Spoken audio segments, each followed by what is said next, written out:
Back to another album review.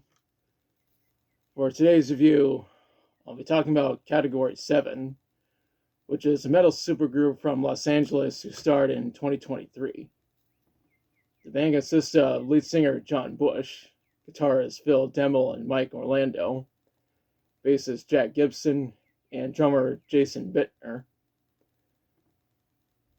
John used to be with Anthrax and Stone Soldier. Phil is part of Kerry King's solo band and previously worked with Machine Head. Mike is known for his work with Adrenaline Mob. Jack is a member of Exodus. And Jason is part of Shadows Fall, though he used to be with Overkill. Anyways, today's review is on the band's self-titled debut album. It was recorded by Tara Novick. Rob Shotwell took photos of the band. Mike Orlando was responsible for producing, mixing, engineering, and mastering the album. It was released on July 26, 2024 on Metal Blade Records. And now let's talk about the songs. The beginning of this album is In Stitches. Just listening to this song, I can't help but make some comparisons to Anthrax. This makes sense because John Bush used to be their frontman. The next track is Land I Used to Love. The lyrics mention that a certain land is being reduced to embers. After that is Apple of Discord. I should mention that the word fuck is used only once in this song. Next up is Exhausted. You have no idea how exhausted I can get whenever I have to work 4 days in a row.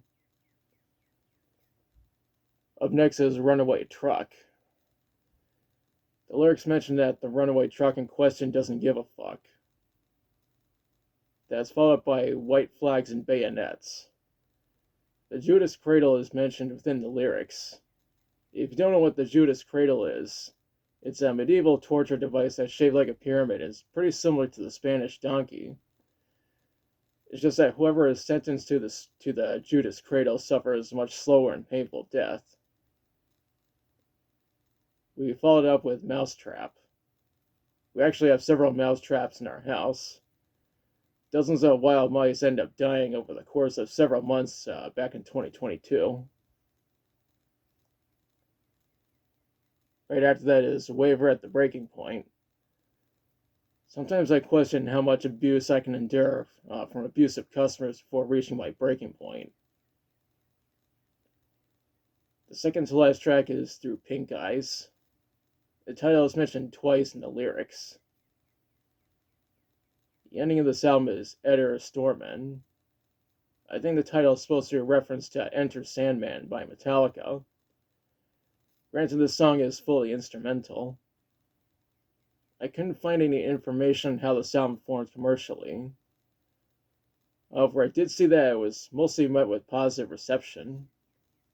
Hell, it was even received very well on Discogs. Now for my thoughts. I think this is a very good album. It's quite amazing what these metal veterans can do together as a supergroup, given the various other bands that they worked with. When I included this album in my video on the best albums of 2024, I stated that this album proves that thrash metal is still alive and well, even during the fucking nightmare that is the 2020s. Overall, I recommend checking out this album. Now's the part where I question you. Have you listened to Category 7's debut album? If so, what do you think about it? What's your favorite song from it? What are you expecting from these guys going forward? Let me know in the comments. If you like the video, be sure to like, share, and subscribe. Be sure to press the notification bell to notified of future videos. Thanks for watching, and I'll be back soon with another video.